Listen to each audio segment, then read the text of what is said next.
Good morning student. मैं Gumana Ram Chaudhary, assistant professor geography, government college Nawa. विद्यार्थियों, हम बीए सेकेंड ईयर में जो हमारा प्रथम प्रश्न पत्र है मानव भूगोल, उसमें हम मानव भूगोल के सिद्धांतों के बारे में पढ़ रहे थे। मानव भूगोल के सिद्धांतों में हमने क्रियाशीलता का सिद्धांत या परिवर्तनशीलता का सिद्धांत पढ़ लिया था। पार्थिव एकता या अंतर संबंधता का सिद्धांत के बारे में पढ़ लिए थे। आज जो हमारा टॉपिक रहेगा वो रहेगा वातावरण समायोजन का सिद्धांत।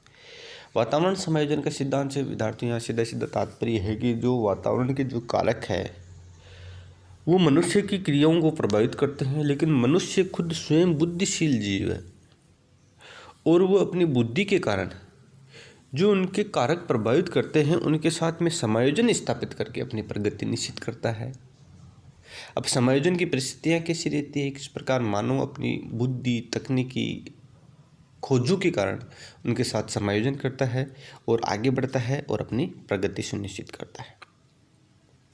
विशेष तौर से प्राकृतिक वातावरण के विभिन्न तत्व जैसे भूमि की बनावट, जलवायु के कारक आदि, मनुष्य की आर्थिक, सामाजिक, सांस्कृतिक वातावरण के तत्व, रहन सहन, खान पान, वेशभूषा, रीति रिवाज आदि तत्व मनुष्य की विभिन्न क्रियाओं को प्रभावित करते हैं। सांस्कृतिक एवं प्राकृतिक वातावरण के विभिन्न तत्वों के द्वारा प्रभावित होने के साथ साथ मनुष्य अपनी बुद्धि, कुशल तकनीकी के कारण अनुकूलता करता है और कठिन परिस्थितियों को अपने जीवन निर्वहन के लिए रूपांतरण की चेष्टा में बदल देता है। इस अनुकूल एवं रूपांतरण करने की प्रक्रिया को ही वातावरण का समायोजन कहा जाता है। पृथ्वी के विभिन्न क्षेत्रों में सामाजिक, सांस्कृतिक, आर्थिक, प्राकृतिक आदि तत्वों में विविधता पाई जाती है। अतः एक दूसरे प्रदेश या एक क्षेत्र से दूसरे क्षेत्र में जाने पर मनुष्य को विभिन्नताओं का सामना करना पड़ता है, जिसके कारण उसे अपने जीवन निर्वहन हेतु वातावरण के साथ समायोजन करना पड़ता है। अतः इस सिद्धांत को क्षेत्रीय विभेदीकरण या क्षेत्रीय विविधता का सिद्धांत भी कहते हैं। पृथ्वी का ऊपरी भाग, जैसे भूप्रपट्टी कहते हैं, अनेक विविधताओं से युक्त होता है। धरातल पर कहाँ पर्वत, पठार, मैदान, झील, महासागर, खाड़ियाँ आदि की विविधताएं पाई जाती है। इस प्रकार जल तथा स्थल के वितरण में भी विषमताएं पाई जाती है। उत्तरी गोलार्ध में स्थल तथा दक्षिणी गोलार्ध में जल की अधिकता पाई जाती है। जलवायु के कारण तापमान, वर्षा, पाला, ओस, आर्द्रता, वायुदाब आदि का वितरण धरातल पर विषमता युक्त पाया जाता है। उदाहरण के लिए भूमध्य रेखीय भाग में उच्च तापमान एवं तीव्र वर्षा का प्रभाव होता है, जबकि रेगिस्तानी की क्षेत्र है वहाँ उच्च तापमान एवं वर्षा की कमी के कारण वनस्पतिहीन रहते हैं। इसी प्रकार सांस्कृतिक वातावरण के तत्व रहन सहन, खान पान, रीति रिवाज, परिवहन, उद्योग, बैंकिंग व्यवस्थाएं, तकनीकी आदि की भूतल पर अत्यधिक विषमताएं पाई जाती है। इन सभी विषमताओं और विषमताओं के कारण एक क्षेत्र के मनुष्य दूसरे क्षेत्र या प्रदेश में जाते रहते हैं। धीरे धीरे वहाँ के वातावरण के अनुसार अपने को बदलने की कोशिश करते हैं। वही वातावरण समायोजन का सिद्धांत कहलाता है। वातावरण के साथ समायोजन के लिए मनुष्य को जो दो क्रियाओं का अनुसरण करना पड़ता है, एक तो अनुकूलन और दूसरा रूपांतरण या परिवर्तन। अनुकूलन का तात्पर्य यहाँ होता है कि जो प्राकृतिक वातावरण उनको दे रहा है उसे एक्सेप्ट कर ले और प्राकृतिक वातावरण के अनुसार ही वो अपना जीवन जीने की व्यवस्थाएं शुरू कर दे। रूपांतरण का मतलब है जो प्राकृतिक वातावरण ने उन्हें दिया है उसमें बदल दें, उसमें बदलाव करके, उसमें चेंजेज करके अपने जीवन निर्वहन की कार्यशैली को बढ़ाएं। मनुष्य द्वारा वातावरण के विभिन्न कारकों के प्रभाव के अनुसार अपने आप को समायोजन करने की क्रिया को अनुकूल कहते हैं। इस क्रिया के अंतर्गत मनुष्य अपने आप को वातावरण के अनुसार अनुकूलित कर लेता है और यह अनुकूलन दो तरीके का होता है। पहला है आंतरिक अनुकूलन, दूसरा है बाह्य अनुकूलन। आंतरिक अनुकूलन के अंतर्गत मनुष्य वातावरण के अनुसार बोलचाल, खान पान, रहन सहन आदि के द्वारा अपने आप को बदलता है। जब कोई मनुष्य लंबे समय तक एक ही प्रकार के वातावरण में रहता है तो जलवायु के विभिन्न कारकों के आधार पर उसके शारीरिक वर्णन में भी परिवर्तन होते रहते हैं। अगर कोई यूरोपीय देश का परिवार भारत के दक्षिणी या अन्य उष्णकटिबंधीय आकर में रहता है तो उसके शरीर की त्वचा का रंग धीरे धीरे श्वेत की जगह श्यामवर्ण में परिवर्तन होने लगता है और इस क्रिया को भी आंतरिक अनुकूलन के अंतर्गत सम्मिलित किया जाता है। यह ऐच्छिक तथा अनैच्छिक या प्रकृति दो प्रकार का हो सकता है। एक यूरोपियन परिवार जब केरल में जाकर बसेगा तो प्रतिदिन की आवश्यकताओं की वस्तुएं खरीदने बाजार जाना होगा, क्योंकि ये मलयाली भाषा भी नहीं जानता, अतः उन्हें मलयाली भाषा सीखनी होगी। इसके लिए वहाँ की संस्कृति, रहन सहन,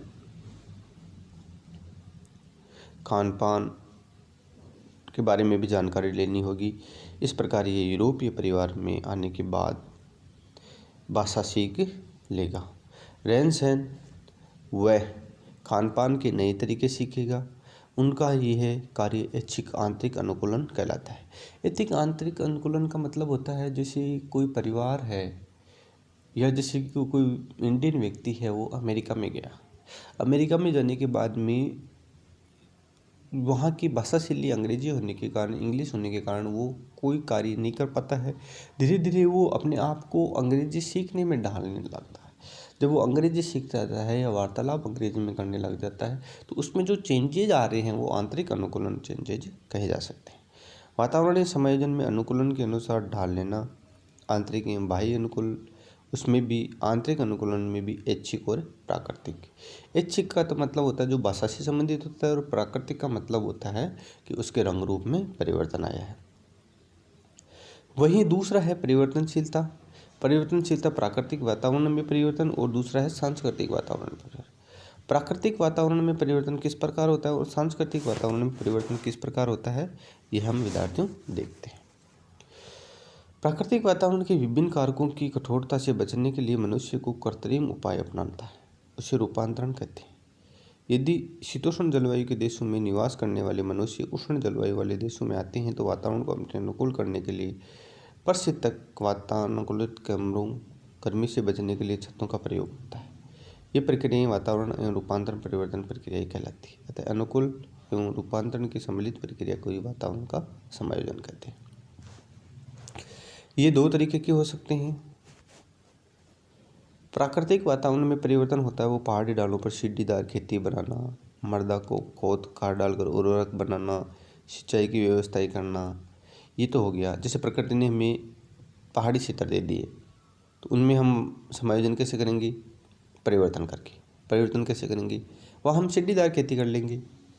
मृदा अगर हमें अनउपजाऊ मिली है तो उसमें खाद डाल करके उसे उपजाऊ बना देंगे। शुष्क क्षेत्र मिले हैं वहाँ पर हम सिंचाई की व्यवस्था करके भी खेती कर सकते हैं। तो ये इस प्रकार के जो परिवर्तन होंगे या चेंजेज आएंगी, वो प्राकृतिक वातावरण के साथ चेंजेज आएंगी। उबड़ खाबड़ क्षेत्र है, रास्ता नहीं मिल रहा है, तो वहाँ हम उस क्षेत्र को समतल करके रोड बना देंगे, तो क्या आ रहा है, चेंजेज आ रहा है। कोई नदी है उसको हम पार नहीं कर पा रहे हैं, तो हम उसके ऊपर रचनात्मक पुल बना करके उस नदी को पार कर लेंगे। तो ये जो परिवर्तन आ रहे हैं, प्राकृतिक वातावरण का परिवर्तन आ रहा है। वही सांस्कृतिक वातावरण के परिवर्तन में भाषा, संस्कृति, रहन सहन, खान पान में बदलाव लाना। सांस्कृतिक परिवर्तन का मतलब है हम अपनी जगह को छोड़ करके कहीं दूसरी जगह, दूसरे देश में जाते हैं, वहाँ लंबे समय तक रहते हैं, तो हमारी भाषा उनकी भाषा से मिलती जुलती हो जाएगी। फिर ये मिलती जुलती नहीं करेगी तो हम कह सकते हैं उस भाषा को हम अडोप्ट कर लेंगे और बोलने लग जाएंगे। तो ये परिवर्तन कहलाता है सांस्कृतिक परिवर्तन। वहाँ के रहन सहन का भी प्रभाव पड़ेगा, वहाँ के खान पान का भी प्रभाव पड़ेगा, वहाँ में जो भी पान में जितना भी बदलाव लाना है वो सब बदलाव हम अपने स्वयं में महसूस करेंगे। और इस प्रकार के जो बदलाव होंगे, इन सभी बदलावों को हम कह सकते हैं कि ये बदलाव किस में हो रहे हैं, सांस्कृतिक वातावरण में हो रहे हैं। तो इस प्रकार हम कह सकते हैं कि सांस्कृतिक वातावरण के द्वारा भी हम परिवर्तन कर सकते हैं, उनमें चेंजेज ला सकते हैं। ठीक है विद्यार्थियों, ये था हमारा वातावरण समायोजन का सिद्धांत। आने वाली क्लास में हम नेक्स्ट सिद्धांत के बारे में पढ़ेंगे। धन्यवाद।